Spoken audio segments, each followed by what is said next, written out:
મિત્રો જુઓ, આ છે કાળુભાઈ માલધારીની હસ્તરેખા, જેમણે 30 મિનિટ સુધી સિંહની સાથે બાથ ભીડી અને તેનો અદ્ભુત બચાવ થયો તે હું તમને હવે હસ્તરેખામાં બતાવું. દરેકના હાથમાં આવી રીતે આયુષ્ય રેખા હોય છે. પ્રથમ જુઓ, આ આયુષ્ય રેખા હોય છે. નંબર 2, તેના હાથમાં મંગળ રેખા પણ આયુષ્ય રેખાની અંદર આવી રીતે હોય છે. તેના હાથમાં સંપૂર્ણ મંગળ રેખા છે, તેથી તેનો અદ્ભુત બચાવ થયો.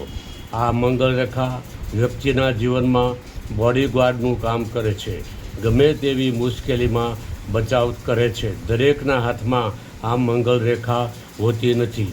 આવા લોકો જમીનનો ધંધો કરતા હોય છે, બાંધકામનો ધંધો કરતા હોય છે, અથવા તેઓને મિલકત વારસો પણ સારો મળે છે. મંગળ રેખાના હિસાબે કાળુભાઈનો અદ્ભુત બચાવ થયો. નંબર 2, ગુરુના પહાડ નીચેથી હૃદયરેખા અથવા હૃદયરેખાની શાખા આવી રીતે ભાગ્યરેખાને કાપી અને મંગળ ઉપર જાતી હોય આવી રીતે, તો અહીંયા 44-45 વર્ષ થાય છે.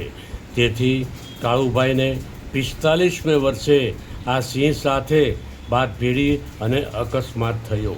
નંબર 3, બીજી એક શાખા હૃદયરેખાની આવી રીતે 41મેં વર્ષે ભાગ્યરેખાને કાપે છે, તો 41મેં વર્ષે પણ કાળુભાઈને કાંઈક પ્રોબ્લેમ આવ્યો હોય છે. નંબર 3, અહીંયા 35 વર્ષ થાય. અહીંયા પણ ભાગ્યરેખા પ્રભાવ રેખાથી કપાય છે, એટલે 35મેં વર્ષે પણ કાળુભાઈનો બચાવ થયો હોય છે. નંબર 4, હૃદયરેખા બુધના પાડ નીચેથી નીકળી આવી રીતે સીધી ગુરુના પાડ ઉપર જાય છે. આવી હૃદયરેખા પણ વ્યક્તિના જીવનમાં આવતી મુશ્કેલીઓમાં અદ્ભુત બચાવ થાય છે. નંબર 5, તમે જુઓ, હૃદયરેખામાં અહીંયા ત્રિશૂળનું ચિહ્ન બને છે. આવી રીતે તમે જોઈ શકો છો.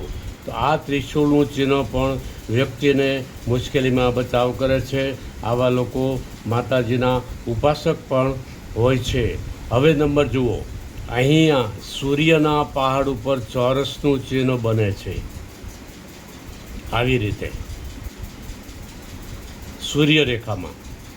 તો આવી રીતે ત્રિકોણ અને ચોરસનું ચિહ્ન સૂર્યના પહાડ ઉપર બનતું હોય આવી રીતે, આવા લોકોને માન સન્માન યશ કીર્તિ મળે છે. કાળુભાઈને પણ માન સન્માન મળશે, તેઓનું સન્માન પણ કરવામાં આવશે ભવિષ્યમાં.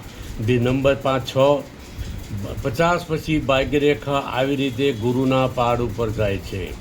આવા લોકો પાછલી ઉંમરમાં આધ્યાત્મિક માર્ગના મુસાફિર બની જાય છે.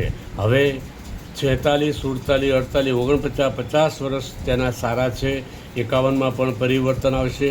અહીંયા મંગળ રેખા છે, તો તેઓ જમીન જાગીર પણ તેમની પાસે હશે, તેમજ તેમને વારસામાં પણ મિલકત વારસો મળશે.